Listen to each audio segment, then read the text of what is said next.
तो welcome back friends to our channel day dreamer study. तो आज हम अपना टॉपिक कंटिन्यू करते हैं राइट टू इक्वालिटी। हम इसके बारे में डीपली पढ़ेंगे कि राइट टू इक्वालिटी क्या है। तो राइट टू इक्वालिटी डिफाइन है आर्टिकल 14 to 18 में, equality before law and equal protection of law. तो ये दो अंदर सब डिवीजन है राइट टू इक्वालिटी में। राइट टू इक्वालिटी में दो चीज़ें आती है, equality before law and equal protection of law.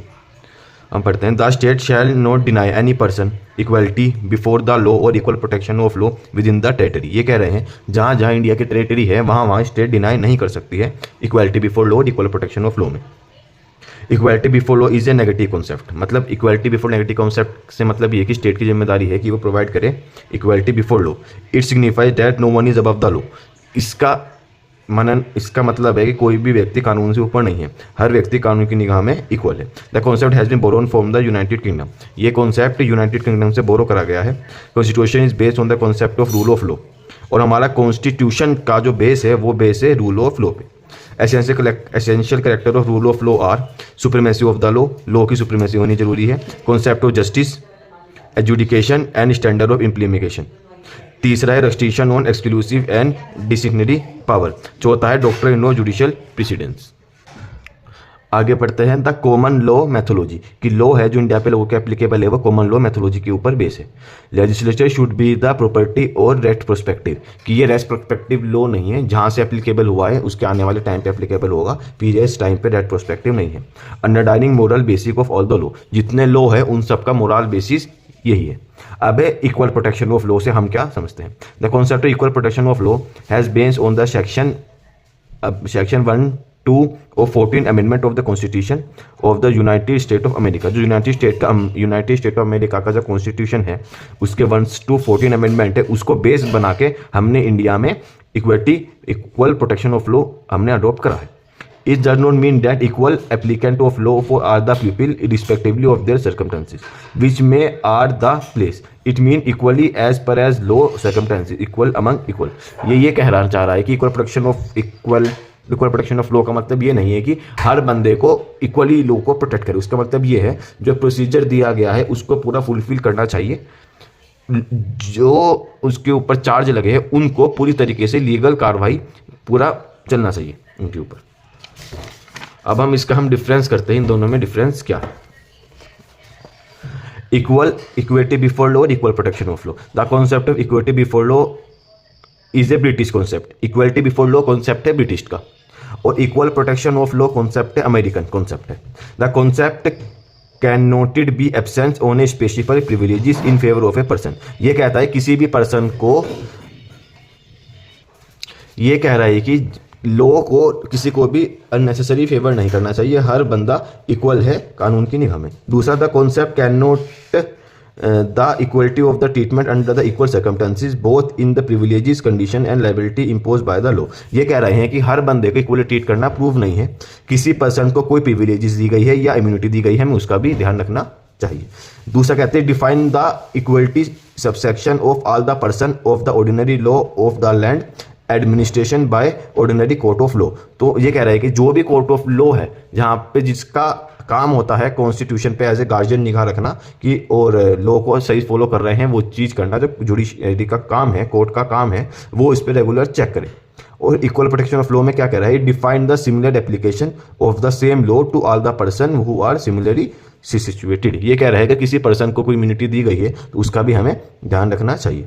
It's said that whether rich और पुअर, हाई और low, official non official are not above the law. Equality for law कहते हैं चाहे कोई भी हो इंडिया में, कोई भी में कौन हो गया, पुअर हो गया, रिच हो गया, हाई हो गया, लो हो गया, ऑफिशियल हो गया, नॉन ऑफिशियल हो गया, हर एक पे डिफाइन है इक्वलिटी बिफोर लॉ।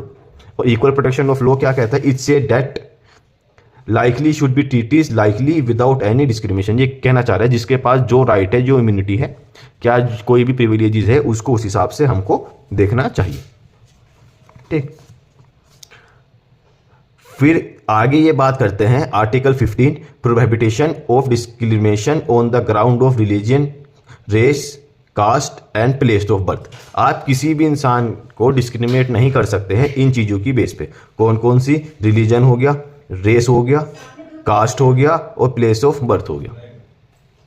अब ये आगे कर रहा है, the state shall not be discrimination against any citizen on the ground of religion, race, caste, place of birth और any of them the right is available only to citizen. ये right है, सारी ये राइट डायरेक्ट सिटीजन को available है। दूसरा article 16 कहता है equality of opportunity in the matter of public employment. कोई भी पब्लिक एम्प्लॉयमेंट के, पब्लिक का मतलब हो गया चाहे स्टेट गवर्नमेंट हो चाहे सेंट्रल गवर्नमेंट हो, वहाँ पे कोई भी डिस्क्रिमिनेशन नहीं होगा। तो there shall be equality opportunity for all the citizen in matter relating to the employment appointment to any official under the state.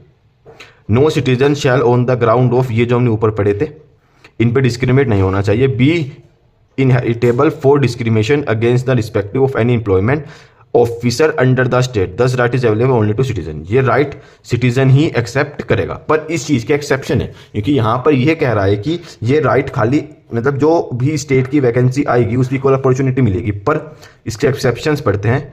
Parliament can prescribe residence as a condition of certain employment in the state of UT and local authority, कि अगर चाहे तो government जो union territory है और जो local authority है उनकी कुछ सीटें रिजर्व कर सकते हैं, उन्हें कुछ प्रिविलेजेस दे सकते हैं। Special favour can be given to ST, ST and other weaker section. इसके अलावा जो अपने अदर वीकर सेक्शन है जैसे SC हो गया, ST हो गया, उनको भी अपॉर्चुनिटी दी जा सकती है। ठीक, अगला ये कह रहा है religion can be ground of discrimination in specify cases, कि आप रिलीजन के बेस पे भी, जैसे माइनॉरिटी का कोटा हो जाता है, उनके बेस पे भी आप अपना रिजर्वेशन कर सकते हैं। अब अगला ये कह रहे हैं कि एबोलिशमेंट ऑफ अनटचेबिलिटी, आर्टिकल 17। ये कह रहा है untouchability is abolish as it a practice is the form of prohibition. सीधी सी बात कह रहे हैं, जो पहले जो अनटचेबिलिटी चल रही थी उसको हमने प्रोटेक्ट कर दिया है। कौन से एक्ट से उसे प्रोटेक्ट कराया? The parliament enact the untouchability act 1955 के तहत, फिर बाद में वो 1976 में भी अमेंड हुआ है। तो इस पर हमने फाइन भी लगाया है, पनिशमेंट भी है इसमें, और इसी के ही रेफरेंस में SC ST कोर्ट भी हर डिस्ट्रिक्ट में अलग बना। अबोलिशमेंट ऑफ टाइटल हमने पहले पढ़ा था कि गवर्नमेंट ने टाइटल अबोलिश कर दिया है। No title not be in a military और academic distribution shall be confirmed by the state. ठीक है, मतलब इंडिया किसी फॉरेन कंट्री के अंदर नहीं है, वो सोवरेनिटी है, तो इंडिया खुद में एक कंट्री है, ये भी डिफाइन करता है।